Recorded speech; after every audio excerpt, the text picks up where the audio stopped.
Good evening. My name is Eric Houston, and today I'll be talking about why sports are important in urban schools.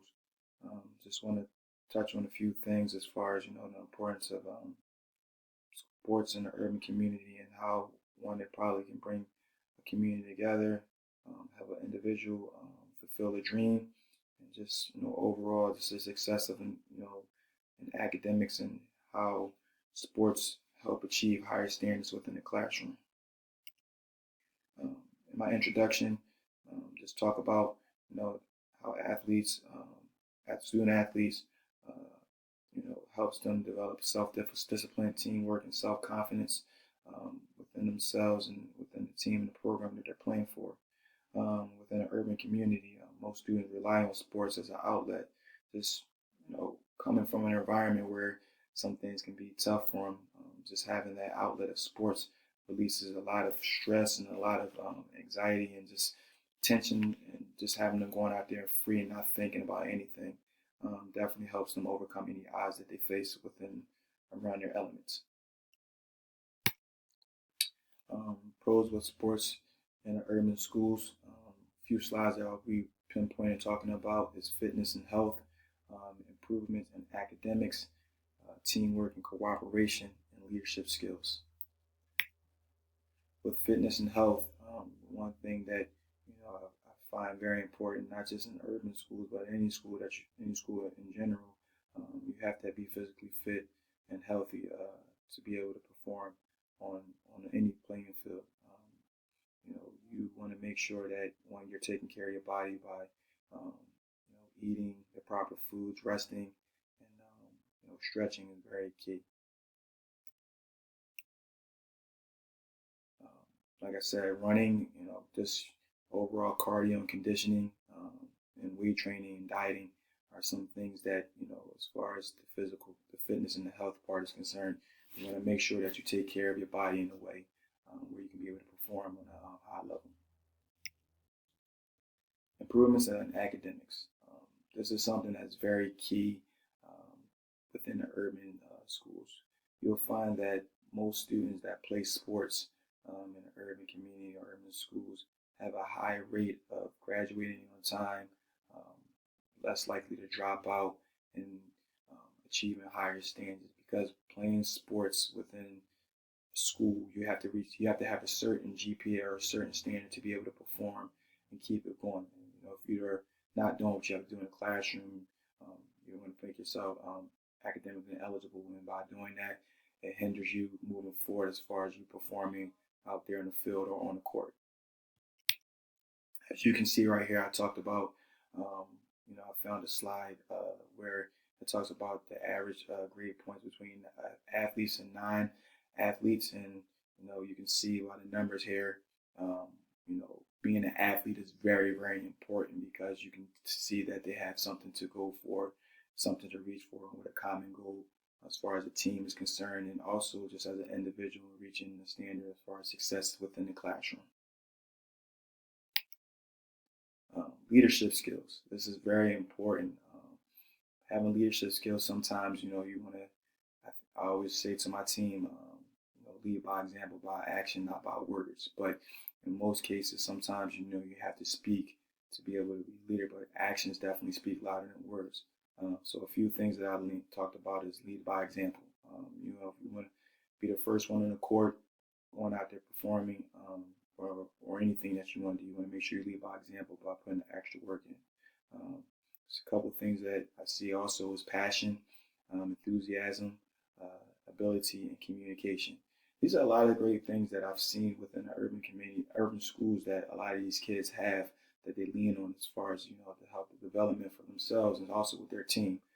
So leadership skills is something that is a very key factor within um, that society and within that community. Um, Teamwork and cooperation. Being part of a team can be very rewarding, especially when you have a team who wants to achieve the same goal as you. Just being part of a team in general, will take you further because when you get into a situation, when you get into the real world, and you build your resume up, and people see that you're part of a team, that definitely helps. As far as you know, understanding what a common goal is as far as, achieving a standard or achieving a goal, and knowing that, that next person or that person in front of you is always going to have your back. So, just developing that foundation of trust between the coaching staff and the players and having an understanding what it is will go a long way as far as development.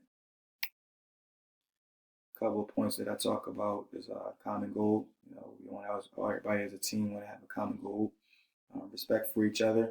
If you don't respect each other as far as the team is concerned, then you're not going to go anywhere.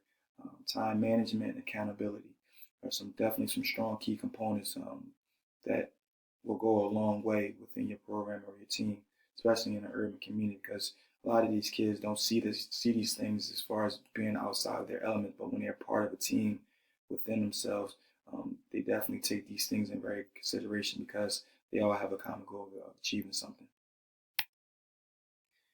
When it's all said and done, you do all your hard work, blood, sweat, and tears, and within your high school year. It's a special day. It was called National Signing Day, and that's after 4 years of hard work and determination. You go out there and play on the field. You go out there and perform hard. College and universities definitely see what you can do. And on this day, you make a decision where you want to choose to play your collegiate sport. On my next slide, I have it's a little short news clipping of where that hard work and definitely determination comes into play. Today is a day when the dreams of high school football players come true. It's National Signing Day. That's right. The best of the best reveal which university they plan to attend and play for in what's become a closely watched, nationally televised event.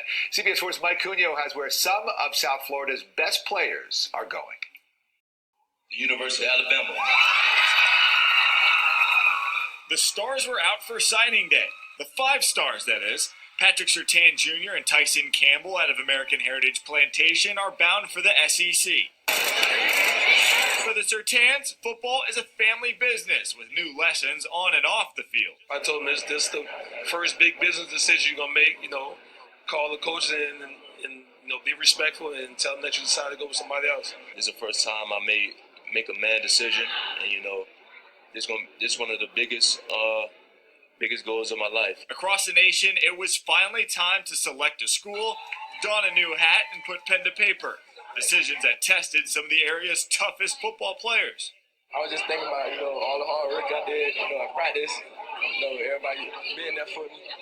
So all that just came out. The recruiting process is a headache, man. I'm happy to It may have been nerve-wracking for future Hurricane Nigel Bethel, but he and some of his peers didn't waste an opportunity to flash some style and, show a little attitude. Take us into the whole Chucky thing. Kind of explain it for us. Y'all, I don't know if y'all ever seen the Chucky movie. Chucky is savage, kill anything. So that's my mentality on the field. Mark Richt and the Hurricanes are happy to hear those words after losing a chunk of that defensive line. The Canes expected to finish with a top 10 recruiting class. A day like today, when you add 4 to it, say, they only got 4 today. Well, it's because we got 19 the time before. You got to look at the class in totality. And if we keep recruiting like this, there's going to be a lot of happy Hurricane fans, I can tell you that. Well, the football team, no doubt the star of the show.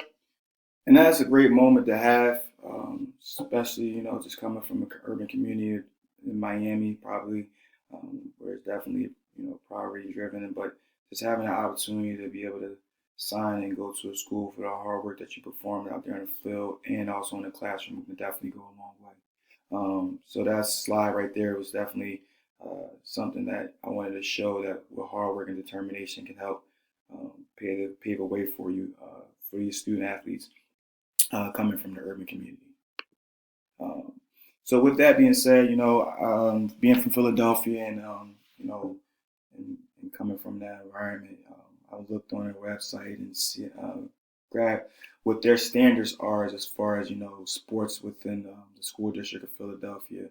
And, it says right here, it states right here, participation in athletics has been shown to lead to improvement in many areas, including attendance in school, academic success, health and well-being, self-esteem to peers and to school, high standards of conducting and attitude, teamwork, and sportsmanship.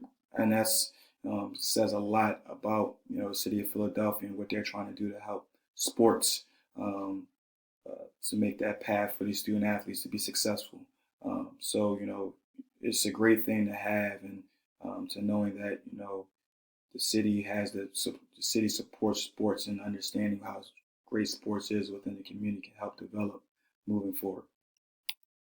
To wrap it up in conclusion, just, like I said to you guys before, sports within the urban community is very impactful. It definitely gives these student athletes an outlet to success, and it's builds self-confidence and self-esteem to allow them to express themselves in a way that, most people look at sports as just, a tough physical game, but some of these kids look at it as their craft and their artwork. So just moving forward, just like I said, sports for me definitely paved the way for me and helped me out coming from the urban community. So I just wanted to shed some light about it.